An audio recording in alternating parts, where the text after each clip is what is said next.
Bueno, buenas tardes. Le doy espacio a Gabriela Reisman.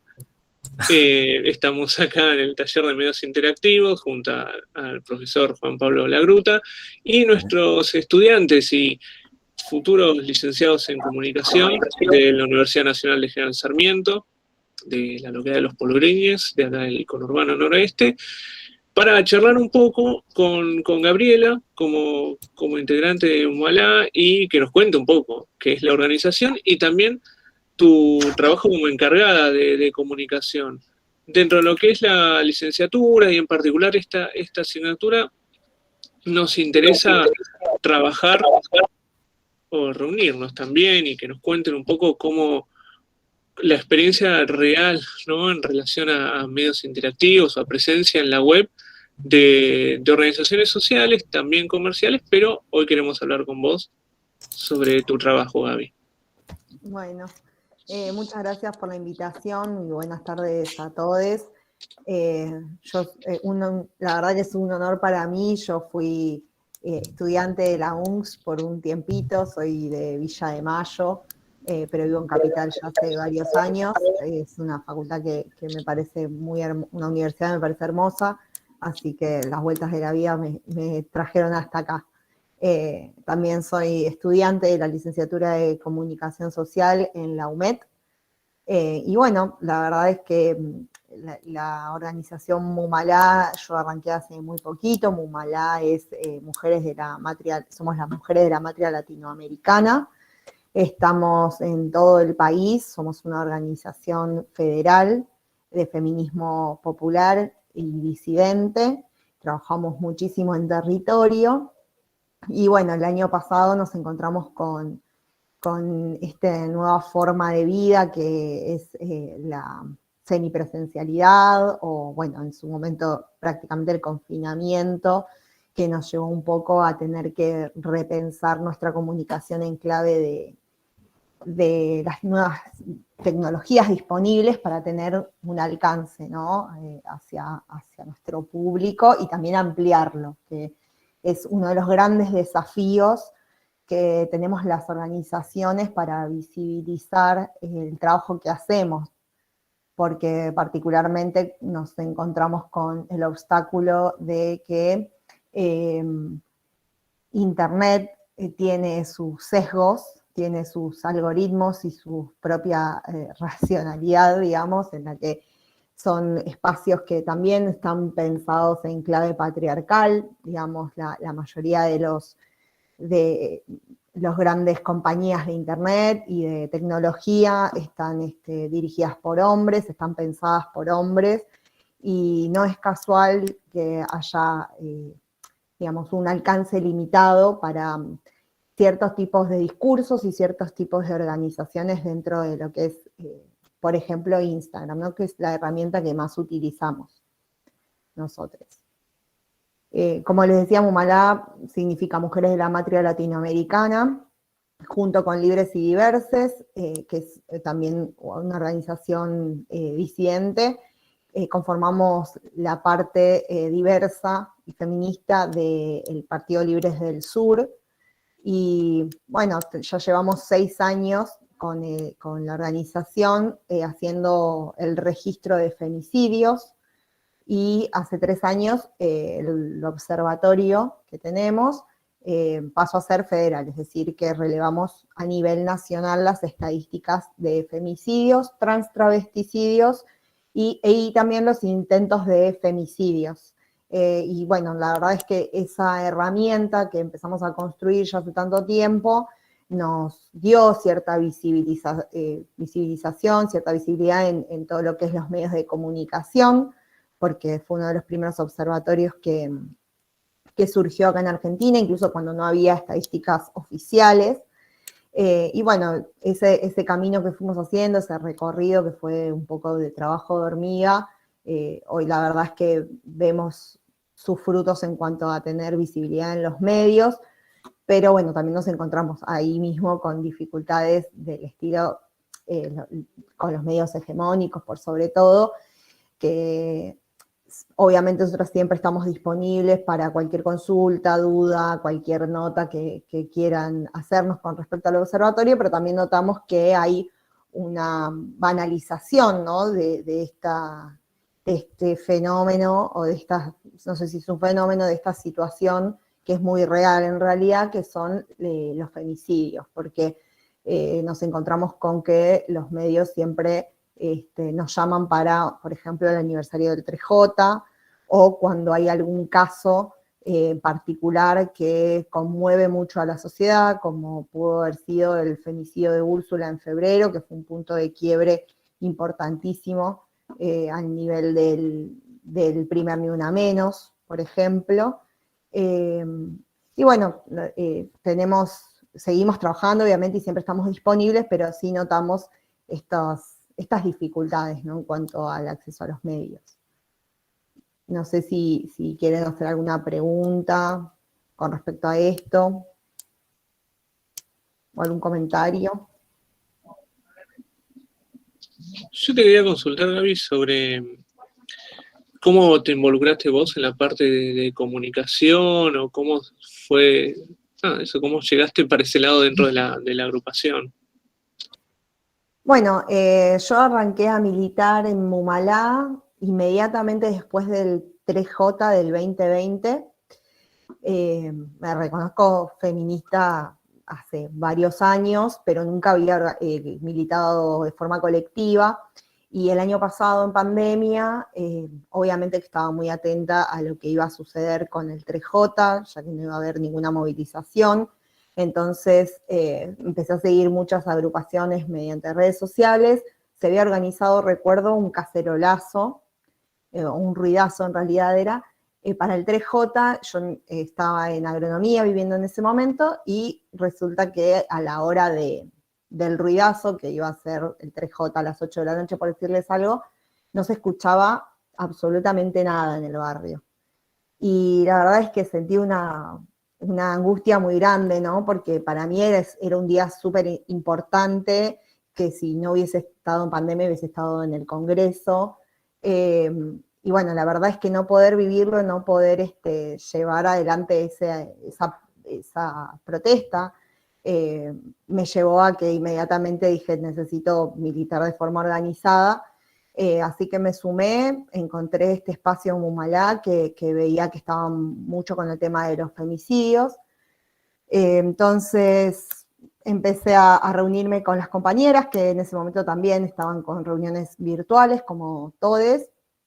Y bueno, de a poquito se fue dando por cosas de la vida, que llegué al área de comunicación. Siempre me interesó, por supuesto yo ya estoy estudiando la licenciatura en comunicación hace algunos años, y en ese momento la organización tenía una sola persona encargada de comunicación, hacía todo sola.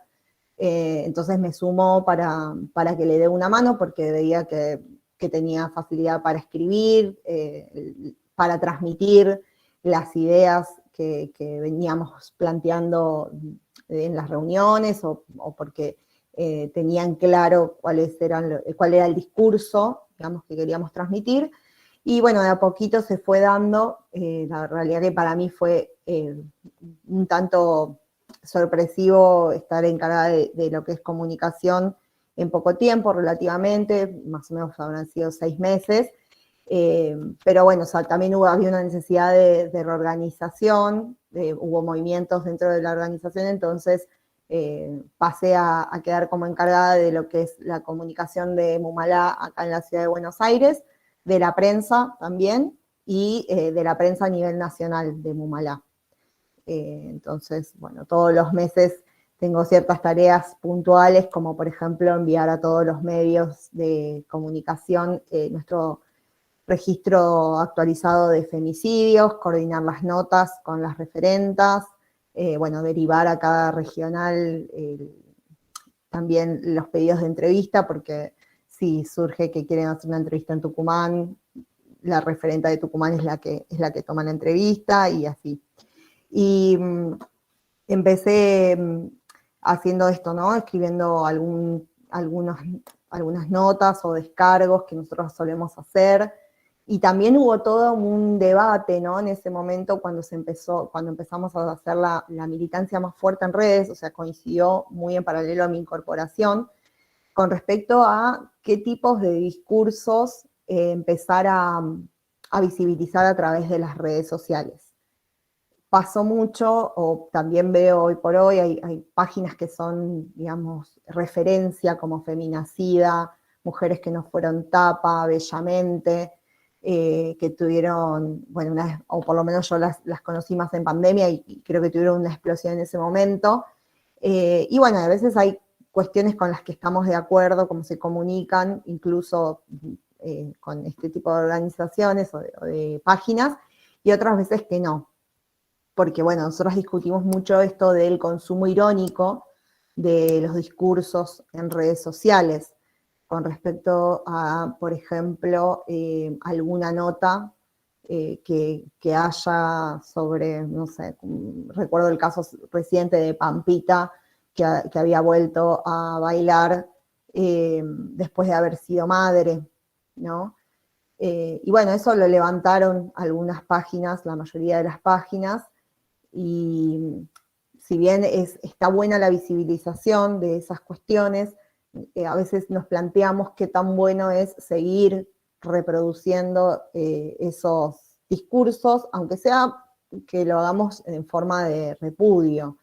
Si vamos a, no sé, un comentario que hizo Cris Morena también hace poco, que le dijo a Jay Mamón que baje de peso, y estamos hablando de gordeodio, no, ya no queremos, digamos, volver a reproducir esas palabras. Lo que nosotros por ahí queremos más es poder instalar otros discursos. En vez de repudiar a Cris Morena, bueno, agarrar y hacer algún tipo de publicación que tenga que ver con el activismo borde.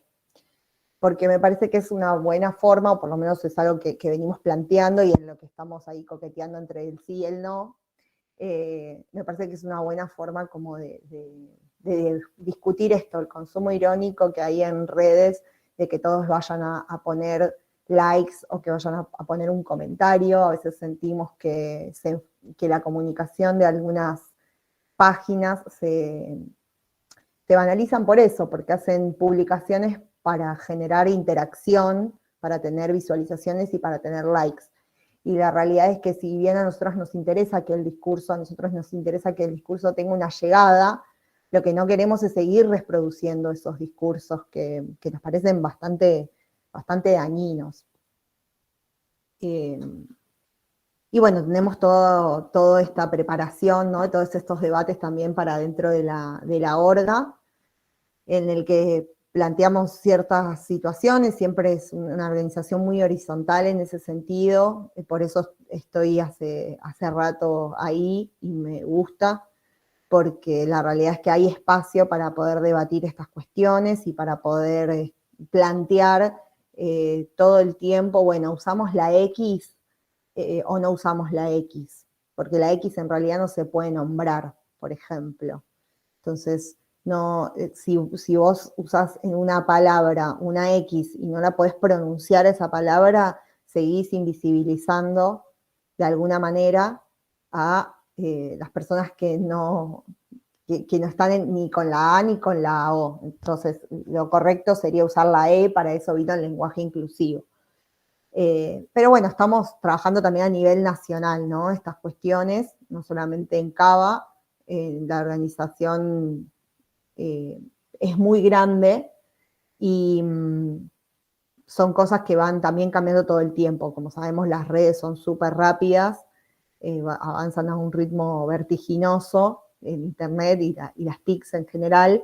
Entonces, muchas veces hay que ayornarse o hay que pararse un rato a pensar en qué queremos hacer, ¿no? Si vamos a 220 por hora y dejamos todo para estar recontra al día con las situaciones que nos rodean y en las cuales creemos que necesitamos involucrarnos, o si, bueno, nos paramos a pensar y a ver qué construimos a partir de lo que tenemos y de lo que se viene.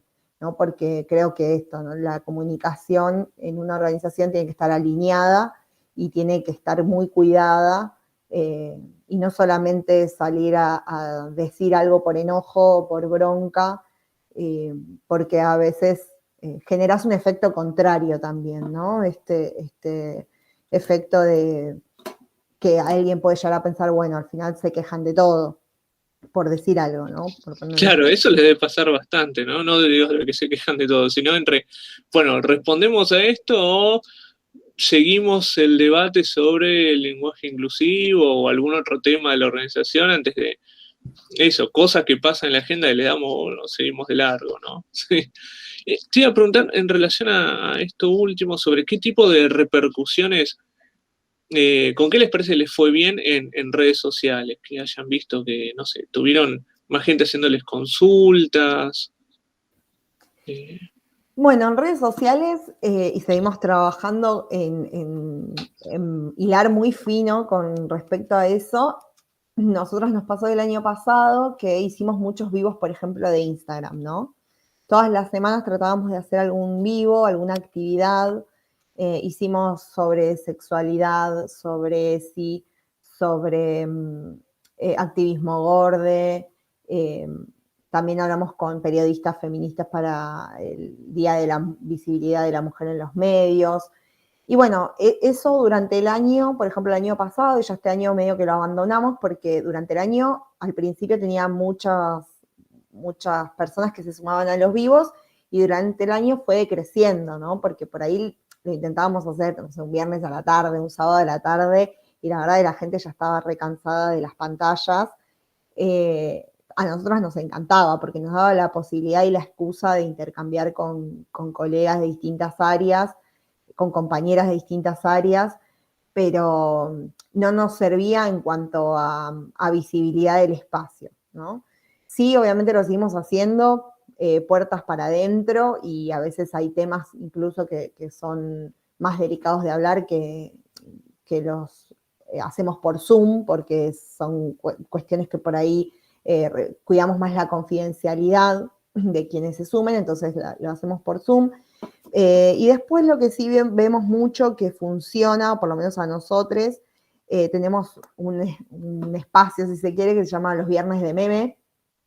Y los viernes de meme lo usamos para, de alguna manera, meter alguna cuestión que tenga que ver con género y con feminismo, pero que no deje de tener un mood viernes, ¿no? Que sea digerible, que te interpele también, por supuesto. Y vemos que funciona bastante. La verdad es que la gente le gustan los memes, eso es una realidad, nos gustan los memes. El argentino también es muy creativo en ese sentido, me parece. Y bueno, eso es algo que tiene bastante impacto. Y después algo que me sorprendió bastante, a mí me sorprendió bastante, es que los tweets de nuestras compañeras o los tweets que hacemos con la cuenta de nuestra orga, en Instagram tienen muchísimos likes, muchísimos. Y sin embargo en Twitter quizás no tenemos tantos seguidores, no es la red donde más nos siguen, pero no sé, de tener, por decir algo, 100 me gustas en una placa de una efeméride donde recordamos, por ejemplo, la desaparición, el cumpleaños de María Cash, por ejemplo. eh, Pasamos a tener capaz que 300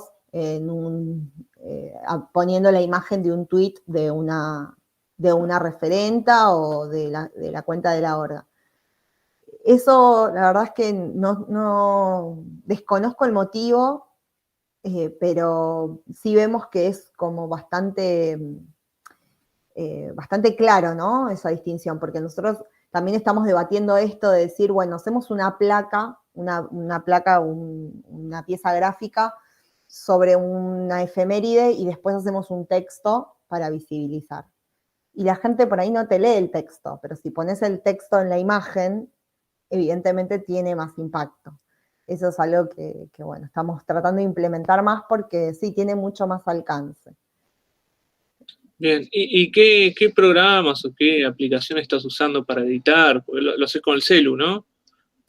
Sí, lo hacemos con el celu. Yo particularmente, capaz que es medio rara la aplicación que uso, pero uso Snapseed, que es una aplicación Acá la de... nombramos también, así que Ah, bueno, es una parece lo aplicación... hubiéramos armado esta parte.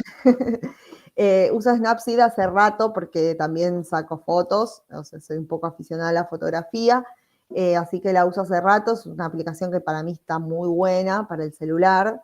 Por ejemplo, cuando tenemos que subir un tweet, como el formato de Instagram, tenés que darle márgenes blancos para que te quede bien la imagen. Bueno, el Snapseed te permite, por ejemplo, expandir la imagen y rellenar con marco blanco para que te quede bien linda. Después, para hacer las placas de las piezas gráficas, nosotros decimos placas, perdón, las piezas gráficas de cualquier evento, tenemos, bueno, como la organización ya les decía es muy grande, a veces tenemos eventos nacionales, tenemos un equipo de diseño a nivel nacional, nos vamos repartiendo las efemérides, pero a su vez nosotros a veces elegimos como regional visibilizar ciertas cosas que no se hacen a nivel nacional, alguna efeméride o alguna noticia, y hacemos nuestras propias piezas gráficas y ahí usamos Canva. Tenemos, por supuesto, un manual de estilo a nivel nacional, que eso se va rediseñando cada tanto, vamos buscando estar ayornados también con respecto a lo que es diseño. Y lo que hacemos para que sea más accesible, porque ahora en comunicación somos 5 personas, entonces para que sea más accesible para todos, los que sabemos usar la herramienta y los que no saben usar la herramienta también, es hacer plantillas en Canva siguiendo el manual de estilo y ya dejarlas disponibles en editable para que en cualquier momento que sea necesario armar la pieza gráfica de forma rápida. Nosotros, por ejemplo, usamos una que lamentablemente utilizamos mucho, es de la denuncia de femicidio o la desaparición de mujeres o niñes. Bueno, esa placa la usamos bastante y está ahí disponible para que solamente quien ingrese en el momento que sea necesario cambie el texto, la descargue y la pueda subir a redes sociales. Y después, bueno, construimos entre todos también lo que es el texto, porque yo soy mujer y soy heterosexual, pero también trabajo con compañeros que son no binarios o que son disidentes, de la diversidad, perdón. Entonces siempre está bueno, que es algo que la verdad que a mí me ayudó mucho también a deconstruirme en ciertas cuestiones y aprender cómo hay otra mirada, ¿no? Desde la diversidad, y creo que en ese sentido la interseccionalidad también es súper importante porque hay que tener en cuenta, digamos, distintos tipos de opresión que se dan y distintas realidades. A veces los privilegios no nos permiten ver todo el cuadro completo, y lo bueno de una organización y de militar codo a codo con otras personas es esto, que un texto que quizás está bien orientado puede tener mucho más alcance porque hay una mirada de un otro que dice, bueno, para acá yo agregaría esto porque si no estamos hablando solamente de mujeres o porque si no estamos dejando por fuera esta cuestión. Y eso también está buenísimo. La realidad es que lo hacemos mediante un grupo de WhatsApp, no hay mucha tecnología en ese sentido. Pero bueno, sí, el Canva es nuestra herramienta predilecta. La idea es llevar el diseño a otro nivel y usar Photoshop, pero en principio eso lo hacen los compañeros de diseño que se encargan de forma nacional, ¿no? De diseñar. Como que hay un grupo exclusivo que se encarga de eso. Bien, y en relación a esto de los textos, cuando armás las gacetillas para enviarle a los medios de comunicación, meten mano, imagino, o algún tipo de ese tipo de cuestiones que por ellos no tienen tan en cuenta el tema de las disidencias o quién afecta y no sé, pasó algo ahí o llegan efectivamente, replican las gacetillas, qué tipo de feedback tenés con? Bueno, algo que pasó, que es muy interesante que me lo preguntes, también yo estuve como haciendo la prensa de una precandidata que tuvimos acá en la ciudad para las elecciones, que es Dani Gasparini, que obviamente nuestra propuesta era una lista feminista, ambientalista, y estuve armando muchísimas gacetillas durante estos últimos 2 meses. Y bueno, la realidad es que como Mumalá, Libres y Diversas, pertenece a Libres del Sur, tiene obviamente su corte político, su línea política que hay que seguir, y lo bueno del partido es que justamente el partido se reconoce disidente y se reconoce también feminista, entonces había cierta libertad, a veces incluso pasaba que yo pasaba una gacetilla y mis compañeros me decían es muy políticamente correcto, o sea, hay que ser más, ir más con los tapones de punta. Obviamente que estábamos en época de elecciones, se entiende, pero la verdad es que particularmente me pasó, por lo menos con el equipo de campaña que tuve, a mí que lo que estuve escribiendo, las gacetillas que estuve escribiendo, llegaron bien, digamos, llegaron a un buen puerto, y tuvimos mucha incidencia en todo lo que son los medios más regionales o más territoriales. De hecho, hace poco estuve hablando con una compañera de la radio de la UNCS que me había pedido para que hablemos del tema del nuevo gabinete. Y pasa esto que comentaba al principio, hay un sesgo tanto en internet como de los medios, hay una especie de blindaje mediático, nos dimos cuenta en las elecciones, que no tuvo mucha llegada. Yo tengo contactos de prensa desde Clarín hasta una radio en Tortugas, Córdoba, y capaz que desde donde más te piden notas son de los medios más pequeños, ¿no? Los más territoriales. Y la verdad que a mí me parece igualmente hermosa esa situación. A veces lamento mucho que haya tantos medios grandes nacionales, porque creo que nosotros por lo menos desde Libres del Sur y Mumalá obviamente, por ser de Libres del Sur, somos muy del territorio. Entonces, para nosotros también fue un desafío la pandemia, porque nuestro trabajo antes de eso era ir a los barrios, no tanto militar el activismo en redes. Entonces, las gacetillas sí llegaban, sí tenían su alcance, pero quienes más se interesaban eran los medios chicos.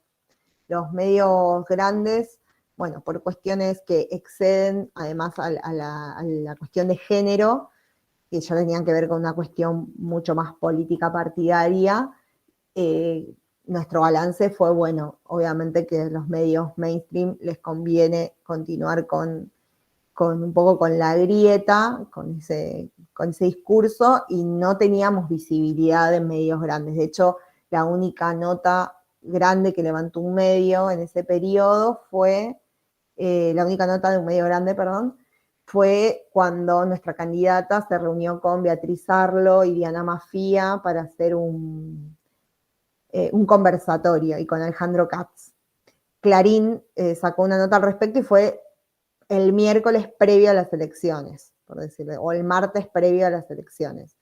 Y sin embargo, digamos, gacetillas sacábamos cada 2 días, por ejemplo, con distintos temas que íbamos abordando, ¿no? La línea de los ejes de la campaña y demás.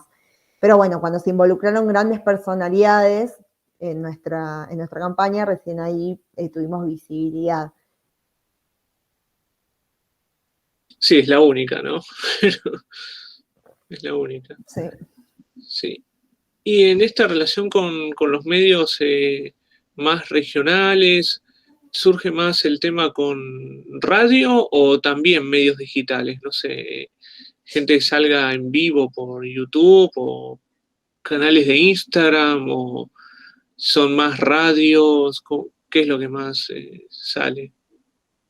Bueno, lo que más sale en general es radio, pero también ahora con esto de los medios digitales hay muchos medios que empezaron a tener, bueno, por ejemplo, IP, que es uno de los más conocidos. Somos bastante invitadas a IP. Después hay otro que se llama Telediario Federal, que es de Córdoba, que también nos convocan mucho y es un medio digital.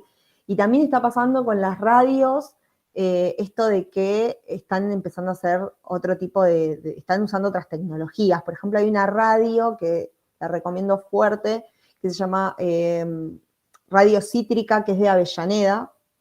Tiene una estética muy linda y ellos salen por Twitch, por ejemplo. Entonces vos podés escuchar la radio por su reproductor, si no llega porque es de Avellaneda, la podés escuchar por su web o la podés ver por Twitch, lo cual me parece una genialidad, porque tiene otro alcance y Twitch está buenísimo. Y también que ahora se usa mucho el Instagram Live en la radio. Hay programas de radio que además de salir por la frecuencia moderada, salen por Instagram en todo el programa. Y la verdad que está bueno porque el vivo de Instagram, primero que te permite guardar la nota ahí al toque, y porque a veces lo que pasa mucho con las radios es que son medios vagos para pasarte los recortes. Entonces, nosotros cuando coordinábamos alguna entrevista radial, y en época de campaña teníamos un montón,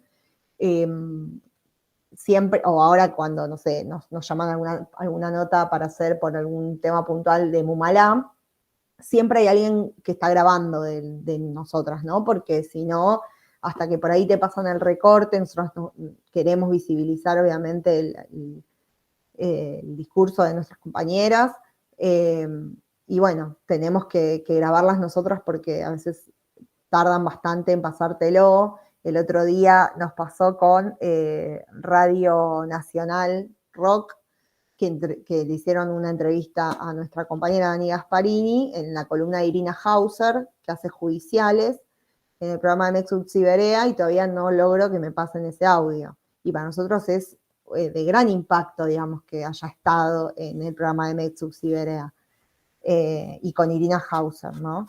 Que la haya llevado Irina. Pero bueno, así, sigo luchando a ver si una semana después me pueden pasar el audio. Entonces lo que hacemos es, justo en ese momento no había nadie, fue temprano, entonces no había nadie que pudiera grabar la nota y nos perdimos de tenerla y todavía no tenemos ese recorte. Pero bueno, siempre es bueno tener a mano una herramienta para grabar, porque con los medios de comunicación, o sea, es mucho trabajo y yo lo entiendo, pero bueno, es importante siempre tener las notas porque además eso te permite justamente seguir replicando, tener más alcance. Hoy por hoy tiene mucho más alcance en Instagram un video o un audio que una placa con sonido. Entonces, una entrevista que sale por Instagram Live o por Twitch es mucho mejor que una placa con el audio detrás. Bueno, yo justamente estoy haciendo... Sí, Juan, perdón. Perdón, no quería cortarte. Me quedaba con esto que mencionabas de Instagram y de Twitch. ¿Y cómo es el diálogo con el público? Digo, más allá de lo que tenga que ver con cantidad de reproducciones, sobre todo pensando más que nada en Instagram, ¿no? Que quizás Twitch, como decís vos, está buenísimo, pero quizás todavía hay una buena parte de la población que no lo juna todavía tanto. Digo, ¿cómo es el diálogo con la gente? Digamos, ¿están consiguiendo buen intercambio o por ahora en alguna de las dos plataformas tienen más reproducciones que diálogo? Bueno, nosotras... por ejemplo, lo que tenemos así que visibilizamos bastante es una columna de radio que hago yo justamente, que la subimos a Instagram. Es todo lo que no deberíamos hacer, pero la realidad es que a mí no me gusta hacer mucho Instagram Live, porque a mí, yo escucho radio desde siempre y me gusta mucho la radio, y tuve la posibilidad de empezar a hacer una columna hace un par de meses, después del 3J, me propuso un muchacho que me entrevistó de Radio Pilar.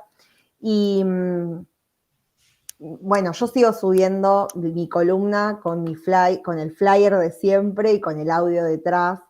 Y la verdad es que tiene un montón de reproducciones. Por ahí no hay comentarios, hasta ahora no nos sucedió. Sí recibo comentarios de mis compañeros, el conductor también recibe comentarios a su celular cuando hacemos las columnas, y eso está buenísimo. Tiene repercusión, pero no hay mucho diálogo en sí en el Instagram, después de que subimos la columna. Y la realidad es que también, justo el otro día, ahora que decís esto de cómo es el diálogo, estábamos hablando con unas compañeras que son de otro frente de Libres del Sur, que se llama Sur, que es la parte que está en las universidades, que estábamos hablando de cómo es necesario tener un discurso bien bajado a tierra, porque uno cuando está en este mundo que es la militancia, empieza a hablar con ciertos términos, con ciertas, cierto vocabulario que ya cuando empezás a rodearte de gente que está en esa, te olvidás de las otras personas que no saben qué es ESI, por ejemplo. A mí me pasó hace poco, recientemente teniendo una charla con mi hermana, que es una persona normal como yo en el sentido de sabe lo que es la educación sexual integral, no sabía lo que era la ESI. Y era lo mismo, nada más que yo lo estaba abreviando en ESI. Y le hablaba, no, porque las niñeces y la ESI, y como a los 15 minutos me dice, ¿qué es ESI? Claro, tal cual. Entonces, eso nos hace pensar como, bueno, nuestros discursos, o sea, tenemos como que bajarle un poco al tema del discurso tan sesgado, si se quiere, o tan exclusivo, para tener más alcance. Pero bueno, también nos pasa que como nosotros estamos en este mundillo, no queremos, a veces nos sentimos que somos reiterativos, ¿no? Como que sí, bueno, si tengo que explicar cada vez que hago una columna, por ejemplo, si menciono la ESI, si cada vez tengo que explicar qué es educación sexual integral, yo siento que soy reiterativa, pero por ejemplo, en mi caso, la columna que hago, mi interlocutor es un varón heterosexual, que tiene 30 y pico de años, ¿no? Claro. Y mi otro interlocutor, que yo sé que está ahí, es el operador de la radio, que es un pibe también de 40 años. Entonces, a veces digo como, ¿estoy siendo reiterativa o tengo que hacerlo porque quienes me están escuchando son ellos? Digamos, en principio mi público objetivo son ellos dos. Entonces, claro, me encuentro también con esa dicotomía a la hora, por ejemplo, de hacer la columna, de decir, bueno, no quiero llevar conceptos muy abstractos, y lo que pasó con la columna fue que, bueno, dijimos, bueno, vamos a probar a ver cómo sale, a ver qué es esto, y que me pasó eso, que los dos, justamente ellos dos, que son los que me escuchan en tiempo real, en ese momento, en vivo y en directo, que los dos estaban súper contentos porque, digamos, todo lo que yo decía lo procesaban, lo entendían, les parecía interesante, y bueno, se engancharon, y para mí que ya se hayan enganchado ellos dos, que es súper importante porque también es un poco lo que venimos a plantear ahora desde los feminismos y desde los transfeminismos, es que necesitamos que los varones se involucren. Entonces empecé a pensar las columnas en clave de, bueno, yo les tengo que hablar a ellos, a ellos y a los muchachos como ellos, a las personas como ellos. Porque si ellos me escuchan y me entienden y les gusta lo que hago, entonces hay más posibilidades de una apertura y de una llegada a otro público que queremos alcanzar, que son los varones, ¿no? Los varones con B corta y con B larga. Sí, pero tal porque cual, tienen privilegios, ¿no? Los privilegiados. Bueno, pensaba mucho cuando comentabas el tema de los términos, bueno, que también un poco es como ese juego típico de la radio y de la tele, decir, el público siempre se renueva, digamos, ¿no? Entonces, por más de que a veces parezca reiterativo, más allá de ese público que tenés ahí, digamos, que son estos dos varones, digo, después pensando en el público amplio, y sí, efectivamente, a veces es necesaria esa reiteración. En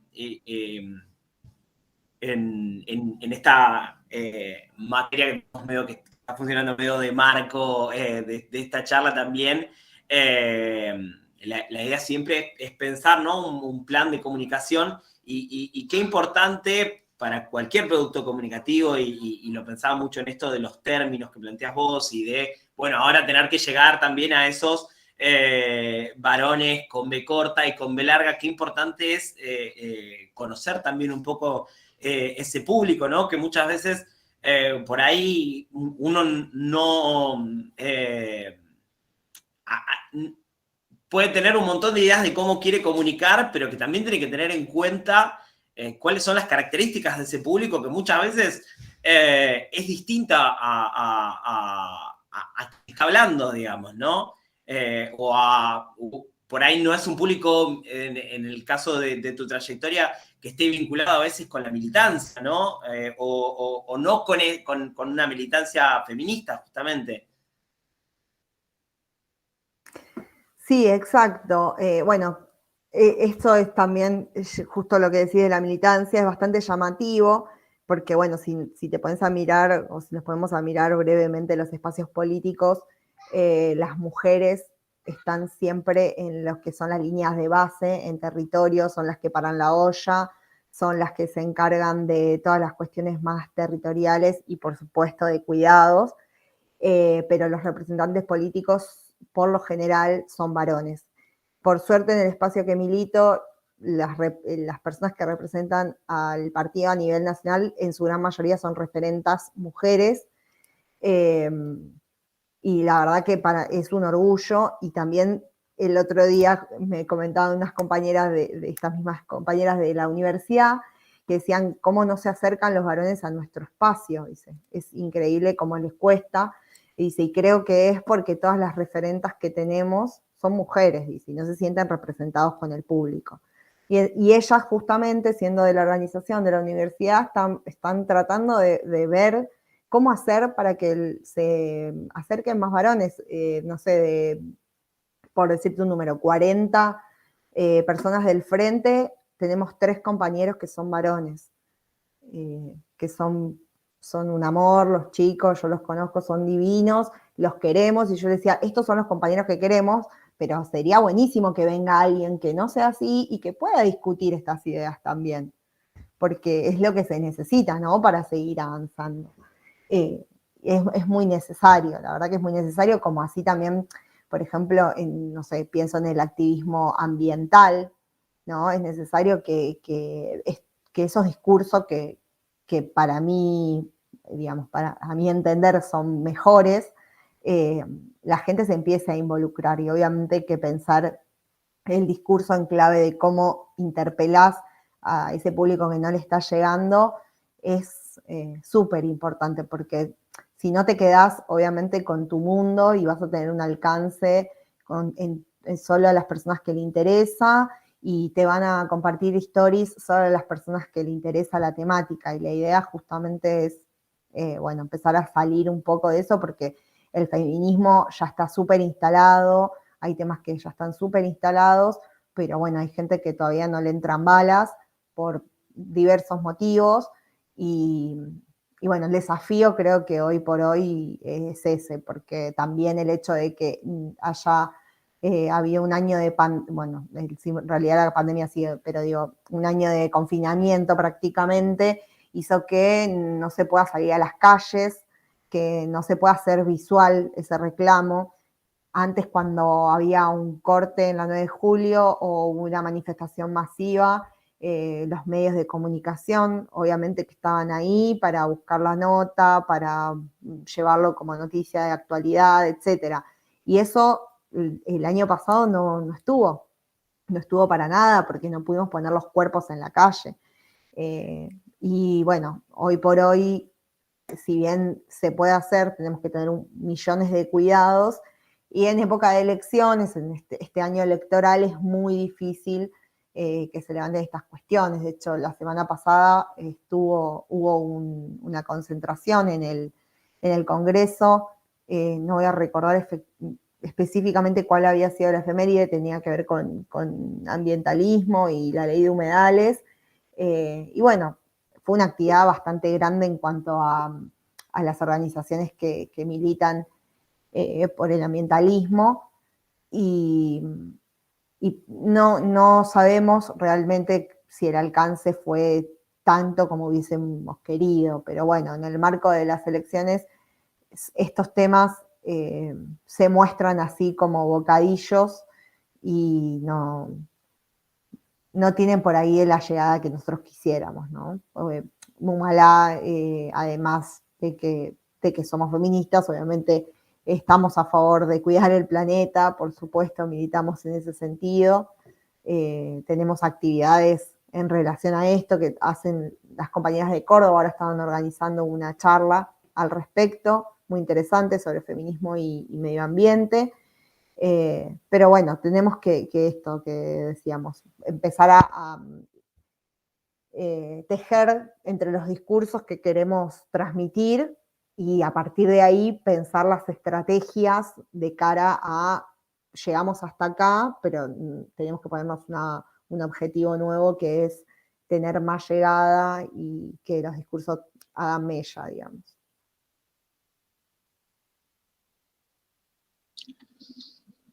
Bueno, Gaby, muchas gracias, chicos, chicas. Si tienen alguna pregunta, en función del laburo, la parte más operativa, como le preguntaba recién, o la parte de la militancia, pueden escribir o... Sí, ahí Eliana justo había comentado que Lo de la X. Lo de la X, que no es accesible para los lectores de pantalla, gracias. Eso justo lo habíamos hablado también el sábado con las compañeras cuando hablamos de la X. Claro, no leen las personas ni las computadoras ni los robots. O sea. Claro, por ejemplo, las personas que tienen dislexia no pueden terminar tampoco de entender el concepto cuando hay una X en la palabra.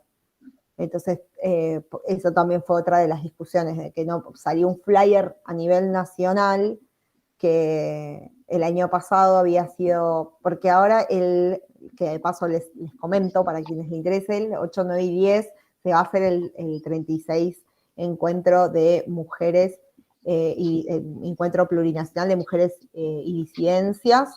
Se va a hacer de forma regional, o sea, va a estar en todo el país. No se va a hacer en San Luis como se iba a hacer originalmente, pero se va a hacer de forma regional. Y nosotros particularmente desde la organización vamos a hacer eventos, vamos a hacer un evento virtual esos días. Y el flyer que salió con la X, por ejemplo. Entonces ahí hubo una discusión fuerte a nivel nacional de por qué usamos la X y el año pasado habíamos usado la E. Así que bueno, después cada regional iba a decidir si usaba la E o la X con el flyer. Yo particularmente no estaba muy de acuerdo, pero bueno, también son cosas que obviamente les cuento porque estoy orgullosa de que en la organización, digamos, se puedan dar esas discusiones, ¿no? Que es un espacio en el que si alguien no está de acuerdo con algo, se puede charlar y se revé. Acá Eliana me pregunta si en Mumalá hay alguna comisión de discapacidad. No tenemos comisión de discapacidad en Mumalá. No tenemos por el momento ninguna compañera, ningún compañero que digamos, esté militando por los derechos de las personas discapacitadas. Pero sí tratamos siempre de estar atentas a esas situaciones. Siempre que tenemos Zoom, por lo general son estas charlas que les decía que tratamos de que sean más cuidadas por una cuestión de confidencialidad. Siempre invitamos a algún intérprete, por ejemplo, de lenguaje de señas. Siempre preguntamos, cuando tenemos nuestros formularios de eventos, preguntamos si se necesita que haya un intérprete de señas. Y la realidad es que no es un eje que hayamos abordado hasta este momento desde Mumalá. Sí, obviamente nos interesa y apoyamos en caso de que haya alguna cuestión para visibilizar. Queremos, obviamente, apoyar este tipo ay, no me sale ahora la palabra que usar, pero de ese tipo de discursos, articular con REDI, lo voy a tener en cuenta. Nos interesa, pero no hemos tenido la oportunidad, la verdad, hasta este momento, y creo que es también una de las cuestiones que tenemos que empezar a pensar.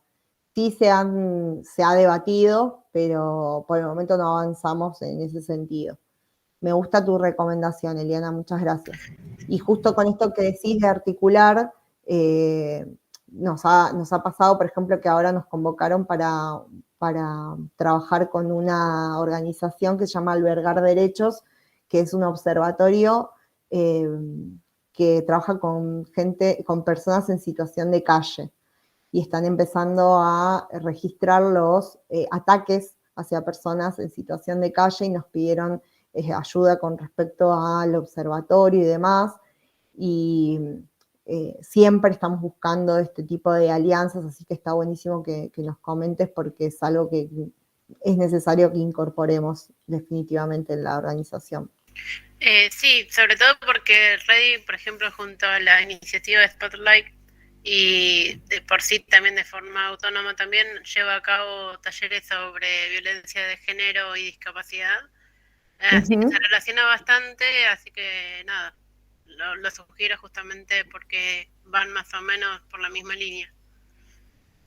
Excelente, sí, es esto que decía un poco de la interseccionalidad, ¿no? De tener en cuenta siempre distintas formas de opresión, así que es súper bienvenida la recomendación, porque es una cuestión que hasta el momento no hemos abordado como Humalá.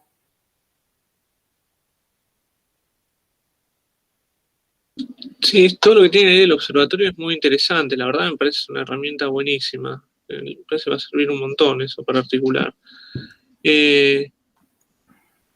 Hola, buenas tardes. ¿Cómo estás, Gaby? Hola, Milagros. Perdón, Pablo, no sé si te interrumpí. No, justo les iba a decir que hablen, así que... Ok. Bueno, nada, en primer lugar me pareció súper interesante la charla, y más que nada me pareció interesante esto que decías, bueno, desde, o sea, tu lugar en la radio como columnista, esta invitación hacia las masculinidades, como de participar, de acercarte y de como utilizar justamente este medio para hablar del feminismo para quienes quizás no son feministas. Y eso me parece súper interesante y necesario, porque es como, por suerte, en este último tiempo el feminismo, como decís, se consolidó muchísimo en este país, pero justamente falta eso, como hablarle a quienes todavía no son feministas, a quienes no tienen la llegada o no tienen un vínculo cercano con el movimiento. Y bueno, por ese lado, por ejemplo, desde la UNS estuvo en el último tiempo habiendo cursos de masculinidades y demás, y me parece súper necesario, y bueno, que está copado como que ahora se esté dando y se pueda dar este debate hacia a quienes les hablamos desde el feminismo. Y por otro lado tenía como la pregunta acerca del trabajo del observatorio que tienen en Humalá, porque tengo entendido que se hacen a través de relevamientos de medios gráficos y digitales, y bueno, o sea, entiendo que debe ser un trabajo muy grande, y me gustaría saber más acerca de cómo, o sea, el grupo que lo conforman, cómo es el trabajo de recopilar información y demás. Sí, el trabajo del observatorio es un trabajo bastante arduo. Yo estuve participando un tiempo del observatorio, y después, bueno, por cuestiones de la vida terminé más en comunicación. Nosotros lo que hacemos es, como estamos en todo el país, es relevar de forma regional. Entonces cada compañera con las alertas de Google va configurando palabras claves y va siguiendo los medios específicos de su localidad o de su provincia, va siguiendo ahí los relevamientos de los casos de femicidio. Después también hay casos que nosotros registramos que no salen en los medios y que nosotros nos enteramos por el trabajo en territorio, digamos, porque Humalá también está en en distintos barrios, muchos barrios del país. Está la parte que se llama Mumala Barrios de Pie, y tenemos compañeras que están directamente ahí en territorio trabajando y podemos hacer ese relevamiento más fino, si se quiere. Este año, cuando salió, justo la semana del 3J, salió el informe de justicia, no me acuerdo ahora el nombre específico cómo se llamaba, pero que fue de la justicia, que son los números oficiales. Yo los comparé inmediatamente con el nuestro y los datos eran muy similares, pero habían salido, cuando los lanzaron en junio, habían salido los datos de 2020 recién. Entonces, a veces nosotras nos preguntamos, digo, nuestra herramienta es buena, funciona, el sistema funciona. De hecho, hemos participado con observatorios de otros países y tenemos hoy por hoy un proyecto en común con unas chicas que hacen una web que se llama Datos contra el Femicidio, que es un observatorio a nivel América Latina y Caribe. Nos han convocado para armar esa herramienta de observación. Y bueno, a veces nos preguntamos por qué no, digamos, no se toman los datos del observatorio como oficiales, o por qué estamos esperando 6 meses un informe con estadísticas oficiales, y qué impacto tendría quizás los números que se sigan mes a mes, digamos. La realidad es que los femicidios no están bajando, o sea, los casos de femicidio van en aumento. No tenemos perspectiva diferente a lo que fue el año pasado con respecto a la cantidad de femicidios con los que vamos a terminar este año, lamentablemente.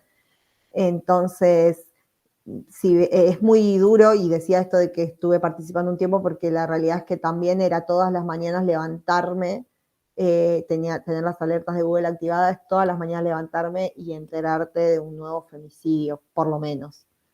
Entonces, bueno, es un laburo hermoso, entre comillas, pero es también difícil de llevar adelante todo, porque genera algún tipo de anestesia, de anestesiamiento, si se quiere, no sé si existe la palabra, de normalización, el hecho de todo el tiempo estar viendo esos números.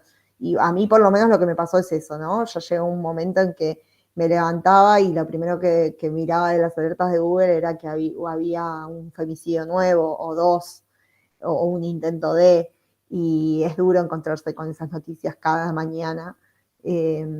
Entonces, bueno, un poco que fue por eso, y otro poco porque me gusta más comunicación, que salí del observatorio, pero sí creemos que es una herramienta que funciona, es uno de los observatorios que más se visibilizan en los medios también, porque está el de Lucía Pérez, y también está el observatorio Ni Una Menos, pero por lo general, bueno, nos tienen como una referencia, porque también son, además de esto que te decía, ¿no? De relevar los casos que salen en los medios, hay casos que nos podemos enterar, o los que podemos acceder a la información, a conocer a las víctimas, y conocer la situación en la que se encontraban por estar en territorio, ¿no? Porque nosotros en el informe del observatorio relevamos muchas variables, por ejemplo, además de la edad, el nivel socioeconómico, el acceso a la educación de la víctima, si había hecho denuncia previa, que es un tema bastante impactante, porque solo el 25%, y eso viene muy sostenido, solo el 25% de las víctimas tienen denuncias previas, y de ese 25% solo un 2% contaban con botón antipánico. Esos son números que se vienen sosteniendo también en el informe. Entonces, toda esa información las podemos relevar, sí, de los medios, además de los medios, de tener la posibilidad justamente de estar en territorio y tener contacto con la familia y poder hilar más fino en la situación de cada una de las víctimas.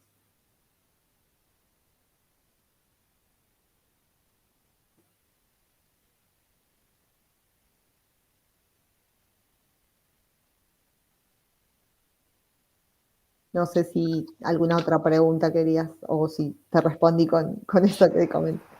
No, está bien, me respondiste perfecto. Imagino también, como decís, lo arduo que es el trabajo, justamente por eso consultaba, porque imaginé que había un grupo grande detrás de todo eso. Ah, sí, con respecto a que me decías el equipo. Y el equipo del observatorio debe estar conformado en todo el país por lo menos por unas 30 personas.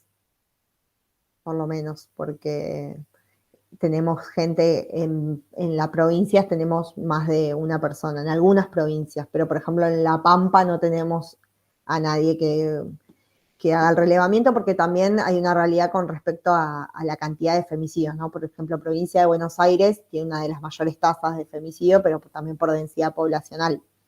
Y en La Pampa no tenés prácticamente densidad poblacional, entonces también la tasa es muy baja.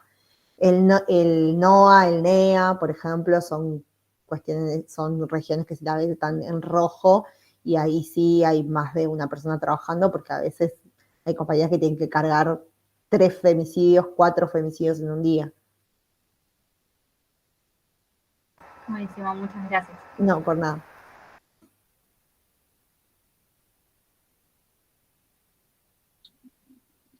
Bueno, Gaby, muchas gracias. Después subimos la charla al canal de la licenciatura y subo algunos datos tuyos, vos me pases para que te contacten a quien le interese. Perfecto. Así que, bueno, muchas gracias